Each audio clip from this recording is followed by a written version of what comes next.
August 1758.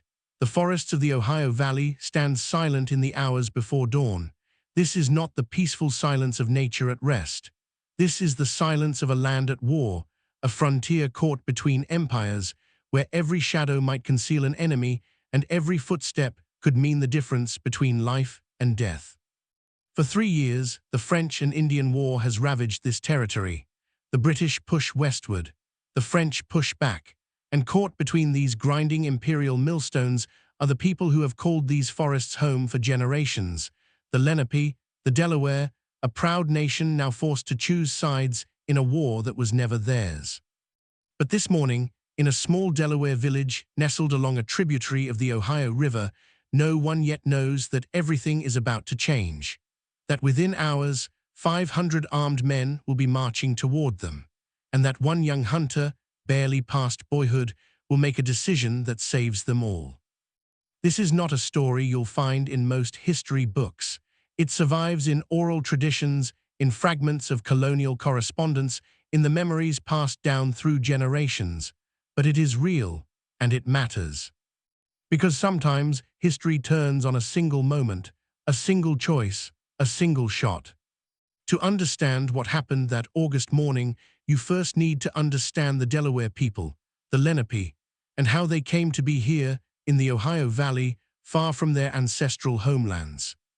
The Lenape once controlled vast territories along the Atlantic coast, lands that would become Pennsylvania, New Jersey, Delaware, and New York. They were the grandfathers, respected by other nations. Their councils settled disputes. Their territories were sacred. But by 1758, everything had changed. Decades of colonial pressure, fraudulent land deals like the infamous walking purchase, and waves of European settlement had pushed them westward.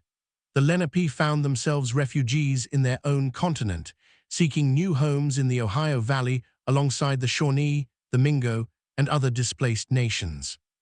Here in these western forests, they rebuilt. They hunted the abundant deer and elk. They planted their 3 sisters, corn, beans, and squash. They raised their children and maintained their traditions. They hoped perhaps for peace. But peace was not coming. The Ohio Valley wasn't just another stretch of wilderness. It was the key to North America. Whoever controlled the Ohio controlled the western fur trade, the route to the Mississippi, the future of the continent.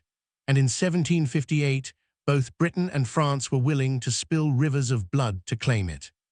The Delaware found themselves courted by both sides. French agents offered trade goods and promises of protection. British colonials offered the same, but the Lenape had learned to trust neither. They had seen too many promises broken, too many treaties ignored. Most Delaware villages tried to remain neutral, an impossible position in a war that recognized no neutrals. Some sided with the French, who seemed the lesser threat to their lands. A few sided with the British, hoping for mercy when the war ended. But neutrality was a luxury that wouldn't last, because in August 1758, the war was coming directly to them. To understand why 500 men were marching through the forest that morning, we need to understand Fort Duquesne, the French stronghold at the forks of the Ohio, where the Allegheny and Monongahela rivers meet to form the Ohio River itself. This fort was the linchpin of French power in the West. From here, the French controlled river traffic, coordinated their native alliances, and blocked British expansion. And in the summer of 1758, the British were determined to take it.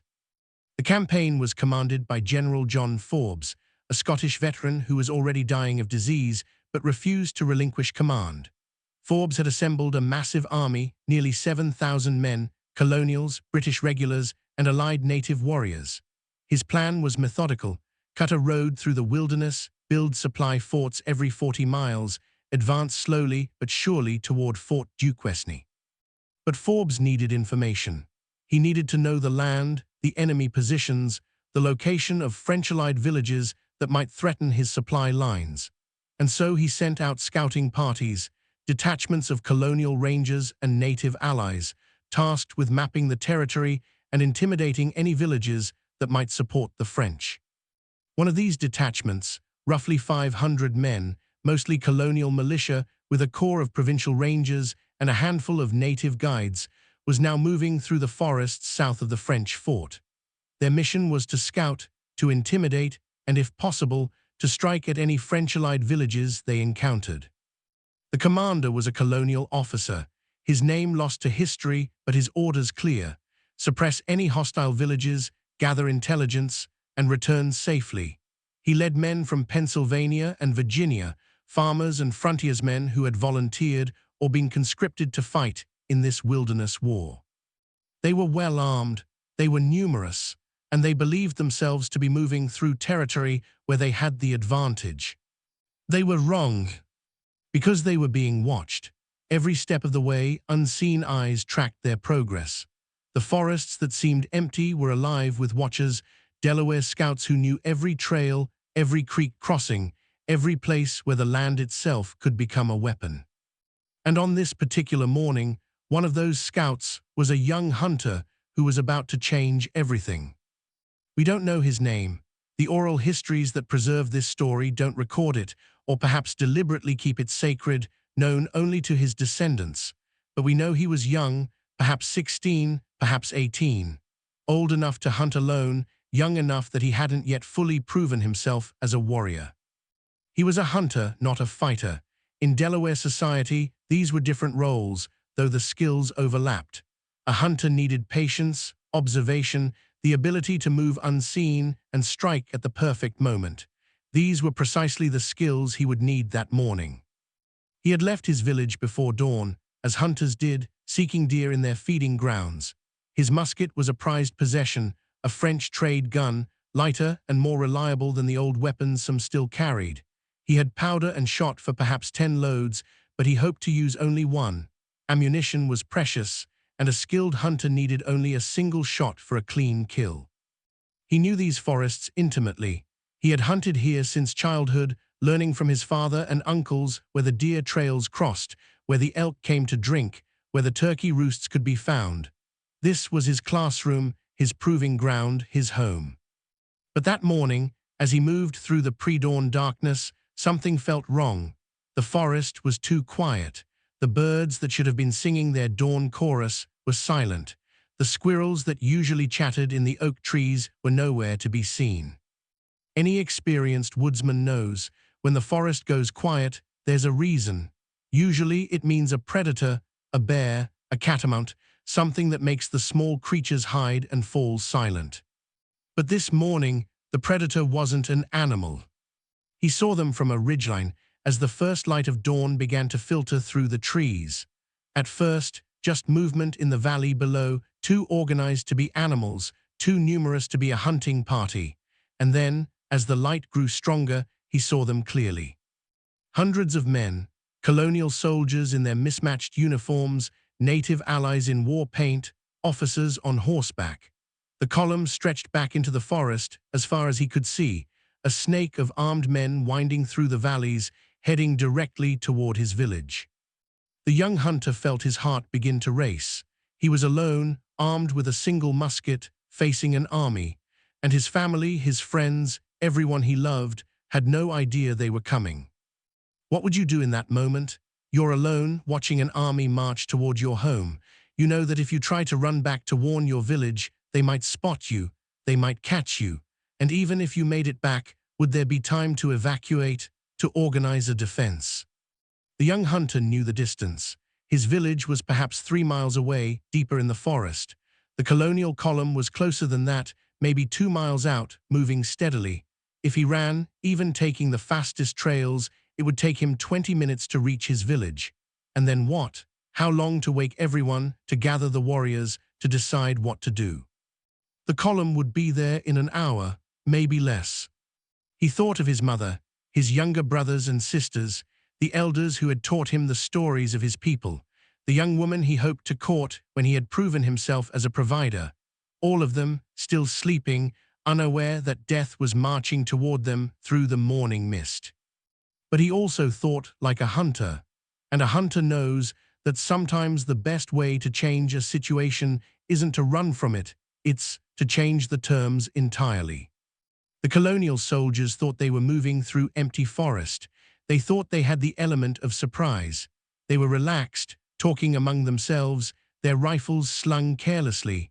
The officers rode at the front of the column, confident and visible. But what if they knew they'd been spotted? What if they suddenly realized that the forest around them wasn't empty, that hostile warriors were watching, that they were walking into a prepared ambush? They would stop.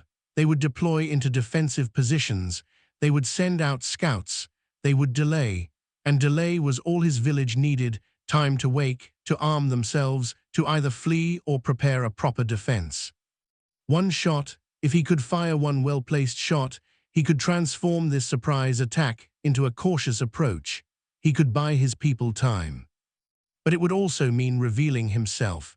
The moment he fired, hundreds of men would know exactly where he was. He would have to escape through forests that would suddenly be full of enemies hunting him. The chances of survival weren't good.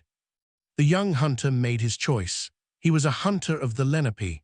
His people had survived for thousands of years because when the moment came, they did what needed to be done. He would not let his village die without warning. He checked his musket. The flint was secure. The powder was dry. He had loaded with a double charge, more powder than usual, because this shot needed to be heard. It needed to echo through the valleys. It needed to wake not just his village, but every Delaware within miles. He found his position, a rocky outcrop with a clear view of the valley, but with an escape route behind him into thick undergrowth. He steadied his breathing the way his father had taught him. He picked his target, not an officer, though they were tempting. He aimed for a soldier in the middle of the column, where the shot would cause maximum confusion about where it came from. And then, as the sun broke fully over the eastern hills, flooding the valley with golden light, he fired. In the valley, the colonial commander was screaming orders. Where had the shot come from? How many shooters were there? Was this the opening volley of a larger ambush? The single shot had come from elevated ground, a classic ambush position. Were there dozens of warriors in the surrounding hills, waiting to rain fire down on the column? The commander made the only sensible decision: halt the advance and deploy into defensive positions. The column, which moments before had been a compact snake winding through the valley, suddenly exploded outward as soldiers sought cover behind trees, rocks, any available concealment. Officers were trying to organize scout parties to investigate the shot's origin. The march had stopped, and every second it stayed stopped was a second the hunter's village had to prepare. The young hunter ran, not directly toward his village, that would lead his pursuers straight there. Instead, he angled northeast, drawing any pursuit away from his people. His lungs burned, his legs pumped. The musket, now empty, seemed to weigh 100 pounds. Behind him, he could hear the sounds of men crashing through the undergrowth, the shouts growing more distant but not fading entirely. They were following, but he had the advantage of knowing this terrain, of having hunted here since childhood. Every deer trail, every stream crossing, every thick patch of laurel that could slow pursuers, he knew them all. But the shot had done more than just stop the column. That gunfire had echoed through every valley, bounced off every ridge, and in his village, 3 miles away, people were waking up. A single shot in the pre-dawn forest could mean many things. It could be an early hunter making a kill. It could be an accidental discharge. But seasoned warriors and hunters knew a shot that loud, with that much powder in that direction at that hour, that wasn't a hunting shot. That was a warning. In the village, the war chief was already organizing the response.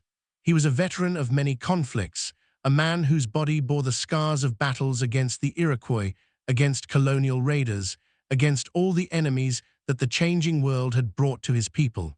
He had heard that shot, and he knew what it meant. Someone had spotted danger and was warning them, which meant danger was close. Within minutes, the village transformed. The warriors, perhaps 40 experienced fighters and another 20 younger men who could handle weapons, were arming themselves. Muskets were loaded and primed. Bows were strung. Tomahawks were checked and secured to belts. War paint was applied, not just for intimidation, but for identification in the chaos of battle. The women and children were being organized by the clan mothers. There was no panic, just efficient purpose. This wasn't the first time danger had come to their village. They knew the evacuation routes, the hidden camps deeper in the forest where non-combatants could shelter.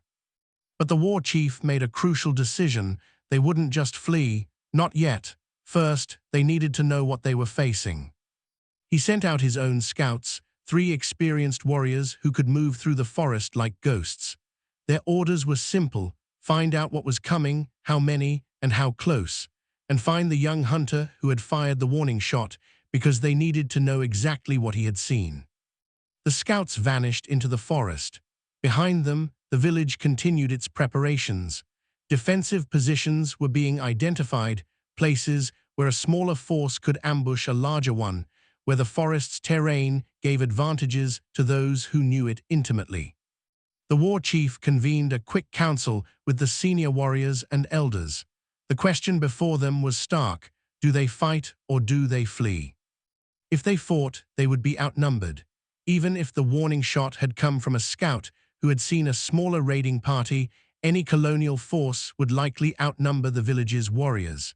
And if it was a major column, hundreds of soldiers, then fighting seemed suicidal. But fleeing meant abandoning their homes, their stored food, everything they had built. It meant becoming refugees again, starting over somewhere else, if anywhere safe even existed in this war-torn land. One of the elders spoke. "We don't fight to win. We fight to make them pay such a price that they don't come back. We fight to buy time for our families to escape. We fight because we are Lenape and we do not die running." The decision was made. They would set an ambush, and if the spirits were willing, they would teach these colonial soldiers that the Ohio Valley belonged to those who knew how to fight in its forests. Meanwhile, the young hunter was executing an escape that would have impressed even the most experienced warrior. He had crossed and recrossed a creek 3 times, breaking his trail. He had run along rocky ground where footprints wouldn't show. He had doubled back on his own path, then climbed a tree and traveled through the branches before dropping down 50 yards from where he'd entered the canopy. These were tricks his father had taught him for evading enemies, tricks that the Lenape had perfected over generations of forest warfare, and they were working. The colonial soldiers pursuing him were losing the trail. They were good woodsmen, some of them, but they weren't hunting in familiar territory. And their native guides, while skilled, didn't know this specific terrain the way the Delaware hunter did. After an hour of fruitless pursuit, the colonial scouts gave up.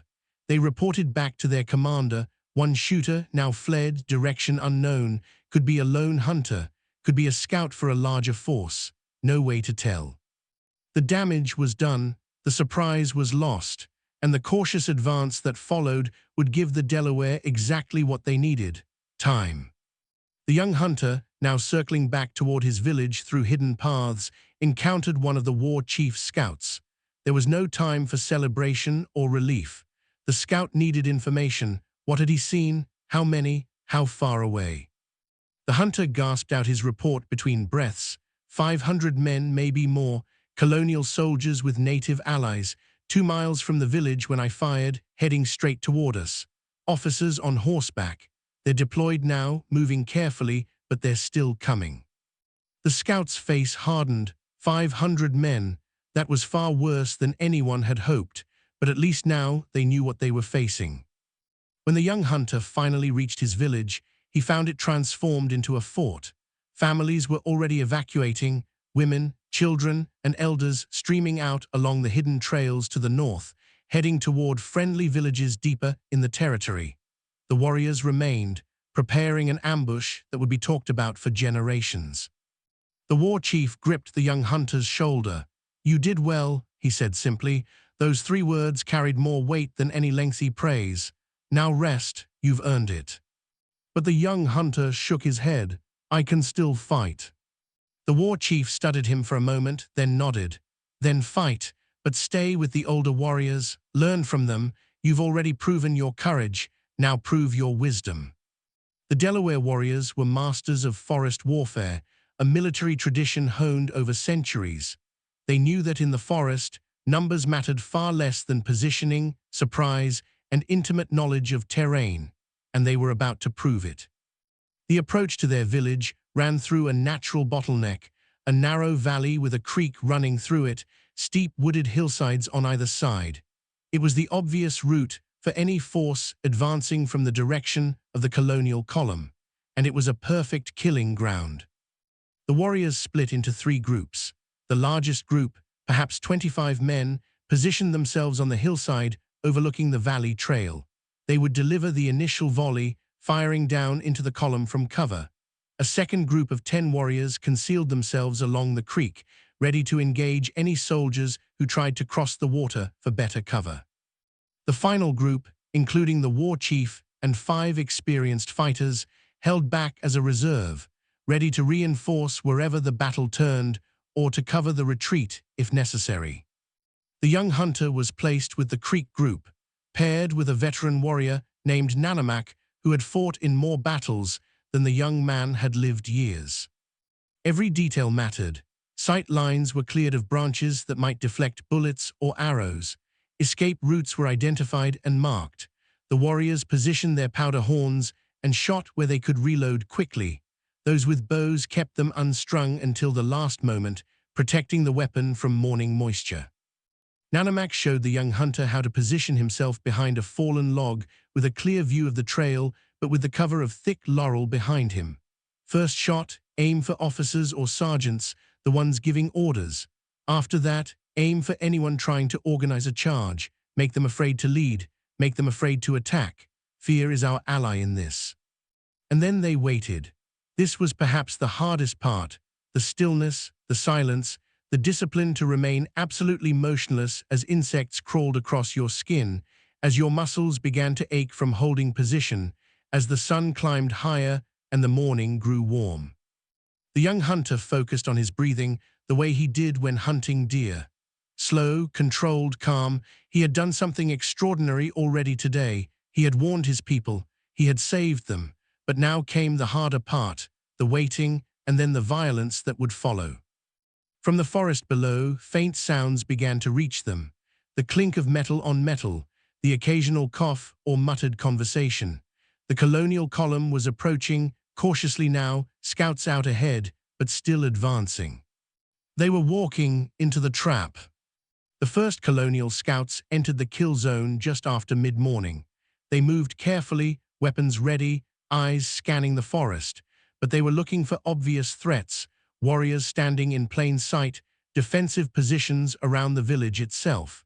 They weren't looking for the invisible fighters concealed in the hillsides around them. Behind the scouts came the main column, still bunched up by the narrow trail. Officers shouted orders to spread out, but there was only so much room to maneuver in the tight valley. The war chief waited until nearly 100 soldiers were in the valley. Then he gave the signal, a single bird call that sounded perfectly natural to the colonial soldiers, but was instantly recognized by every Delaware warrior. The hillside erupted in fire and smoke. 25 muskets fired nearly simultaneously, a devastating volley that ripped through the colonial ranks. Soldiers dropped, screaming. Others dove for cover. Officers' horses reared and bolted. In 5 seconds, the orderly column became chaos. The colonial commander was screaming orders, trying to organize a response, but his men couldn't see their attackers. The warriors had fired and immediately shifted positions, moving through the thick undergrowth to new vantage points before the smoke had even cleared. Return fire cracked through the forest, musket balls thudding into trees, but striking nothing but air and bark. Nanamak touched the young hunter's arm. "Now," he said quietly, "pick your targets." The young hunter aimed at a sergeant who was trying to rally soldiers near the creek. He remembered his training. Breathe out slowly, squeeze the trigger gently, don't anticipate the recoil. The musket kicked against his shoulder. The sergeant went down. The soldiers he'd been rallying scattered, their cohesion broken. This was forest warfare at its deadliest. The Delaware warriors weren't trying to stand and trade volleys like European armies. They were using the terrain, the cover, their mobility. Fire and move, fire and move. Each warrior operating independently but all working toward the same goal: inflict maximum casualties, create maximum fear, break the enemy's will to advance. The colonial soldiers, for all their numbers, were being defeated by tactics they couldn't counter. They were trained to fight in lines, in open fields, with clear targets. Here, in the close forest, their numbers became a disadvantage. They were bunched up, unable to maneuver, taking fire from enemies they couldn't see. After 20 minutes of this one-sided engagement, the colonial commander made the only rational decision: retreat. He ordered his men to fall back, to get out of the kill zone. But a retreat under fire, in close terrain, with an enemy who knows every trail and hiding spot, is a nightmare. The orderly retreat became a rout. Soldiers were running, abandoning wounded comrades, throwing away equipment to move faster. The Delaware warriors pursued, but didn't overcommit. They let the enemy run, taking shots at stragglers, but maintaining their discipline. When the gunfire finally faded, and the last colonial soldier had fled from the valley, the Delaware warriors emerged from their positions. The young hunter, his hands still shaking from adrenaline, looked at what they had done. The exact casualty count was never recorded in official histories. The colonial commander, in his report, would minimize the losses, perhaps a dozen killed, 20 wounded. But the warriors who gathered the abandoned weapons and equipment knew the truth. The valley floor told a different story. More importantly, the psychological damage was complete. The colonial column had been ambushed, bloodied, and sent running. Their confidence was shattered. Their belief that they could move through this territory with impunity was destroyed. By the time the warriors returned to their village, the evacuation was complete. The families, the elders, the children, all were safely away, hidden in camps deeper in the forest where no colonial force would find them. The village itself stood empty but intact. The war chief made another decision. They would abandon the village, at least temporarily. The colonial force might return with greater numbers, with artillery, with a determination to destroy everything. Better to leave now, take what could be carried, and establish new homes elsewhere. It was a bitter choice, but it was survival. And survival, for the Delaware in 1758, was victory enough. That evening, as the warriors gathered in their temporary camp, the young hunter was called before the war chief and the elders. He expected perhaps a word of thanks, an acknowledgement of his warning shot. What he received was far more. The war chief spoke to the assembled warriors. This young man saw an army approaching and did not run to save himself. He did not freeze in fear. He made a choice that saved us all. He fired the shot that warned us, that stopped them, that bought us the time we needed. From this day forward, he is not merely a hunter. He is a warrior of the Lenape, proven in the hardest test, thinking clearly when death walks toward his people. The elders nodded their agreement. The warriors struck their weapons against the ground in approval. And the young hunter, who had left his longhouse that morning as a boy hopping to bring home a deer, returned to his people as something more, a defender, a hero, a man. Miles away, the colonial column was licking its wounds. The commander was facing angry questions from his officers. How had they been ambushed? How had the savages known they were coming? Should they mount another expedition, this time with greater numbers and artillery support?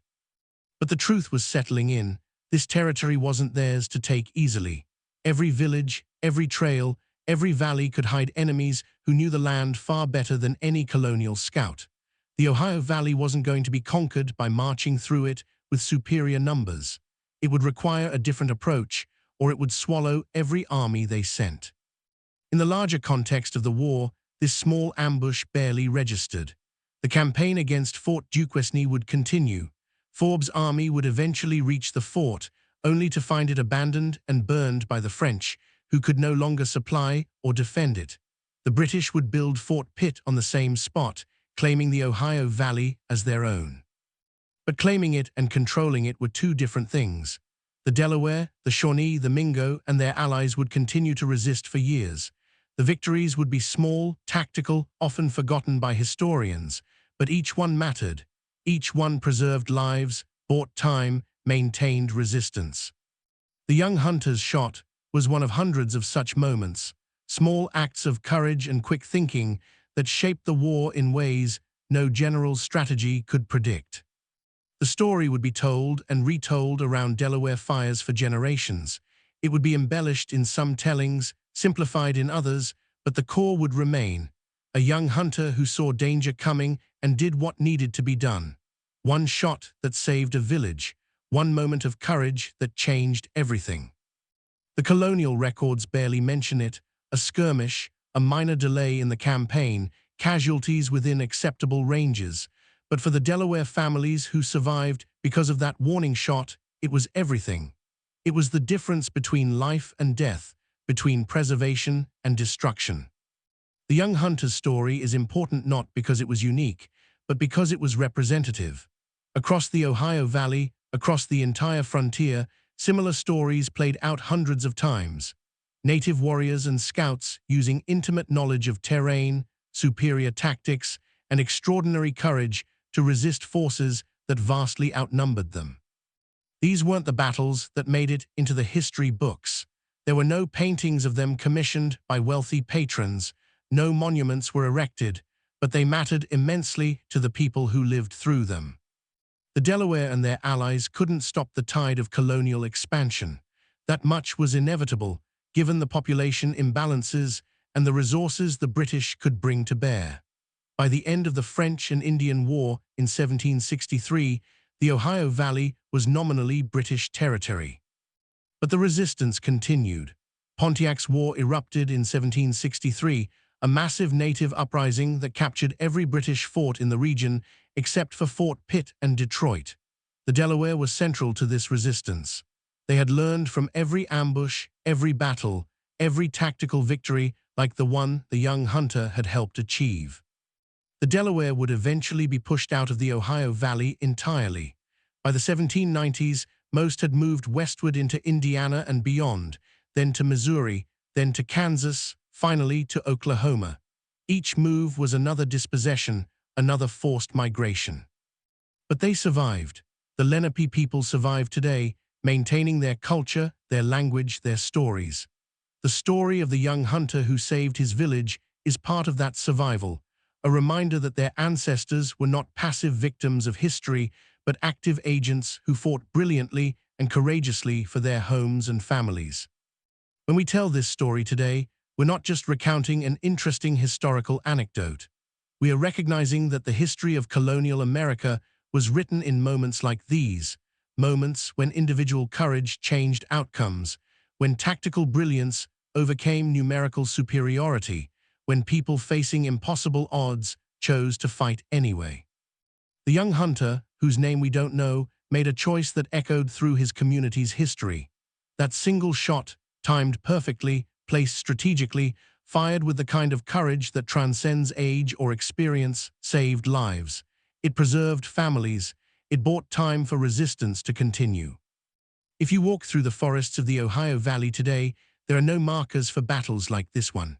The valleys where men fought and died are quiet now, covered in second and third growth forest. The villages are long gone, their locations remembered only in archaeological reports and tribal oral histories. But the land remembers, and the stories remember. This story reminds us that history is far larger than what appears in textbooks and official records. For every famous battle with thousands of soldiers, there were hundreds of small engagements, ambushes, raids, and desperate defenses that shaped the lived experience of the people who endured them. The young Delaware hunter's shot never made it into British military dispatches as anything more than a minor skirmish, but it mattered profoundly to the people it saved. And perhaps that's the lesson. History isn't just made by generals and politicians. It's made by ordinary people who, in extraordinary circumstances, do what needs to be done. One young man, one musket, one shot, and an entire village saved. We live in a world that often feels overwhelming, where individual actions seem meaningless against vast historical forces. This story suggests otherwise. It suggests that courage matters, that quick thinking matters, that one person, in the right place at the right time, willing to take a risk for something larger than themselves, can change everything for the people they love. The young hunter didn't stop the war. He didn't change the ultimate outcome of the struggle for the Ohio Valley, but he saved his mother, his siblings, his neighbors, his friends. He bought them time. He gave them a chance to survive. And in the end, what is history but the accumulation of such moments, people trying to protect what they love, to preserve what matters, to do what's right even when the odds seem impossible. We don't know what became of the young hunter after that day. The oral histories that preserve his story don't follow him into old age. Perhaps he became a war chief himself, earning greater honors in later battles. Perhaps he returned to being a hunter, content with the knowledge that when the moment came, he had proven himself. Perhaps he fell in later conflicts, giving his life for his people as so many Delaware warriors did. But on that August morning in 1758, he was exactly who his people needed him to be: observant, courageous, and willing to risk everything for a chance to save his village. His shot echoed through the valleys, and if we listen carefully, we can still hear it today, a reminder that history turns on choices, that courage matters, and that one person, at the right moment, can change the world.